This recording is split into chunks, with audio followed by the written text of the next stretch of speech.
In this video, we're going to take a look at how your customers can pay with PayPal or Venmo using the 360 Payments integration. To start, you're going to send your customer a text to pay, so click Print Finish followed by Invoice and then Create Text to Pay. Note that any other path to creating a text to pay will work the same. Confirm the number and adjust the amount. Partial payments are fine. Click Send Text. You can see confirmation of the text that you sent. Meanwhile, your customer will have received a text and simply needs to click on the link.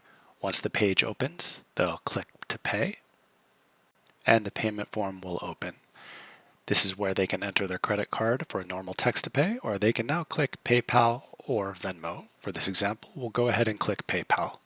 Note that in this example, we're using this on a PC, so the window that opens is PayPal's PC window. If this were a mobile device, then PayPal's app would open. In either case, click Complete, and the process is done. Back on the work order in Tire Guru, if we click on Print Finish and go back into the invoice, if we scroll down, we can see that the payment type of PayPal Venmo was recorded. And that's how you process a PayPal or Venmo transaction in Tire Guru with the 360 Payments integration.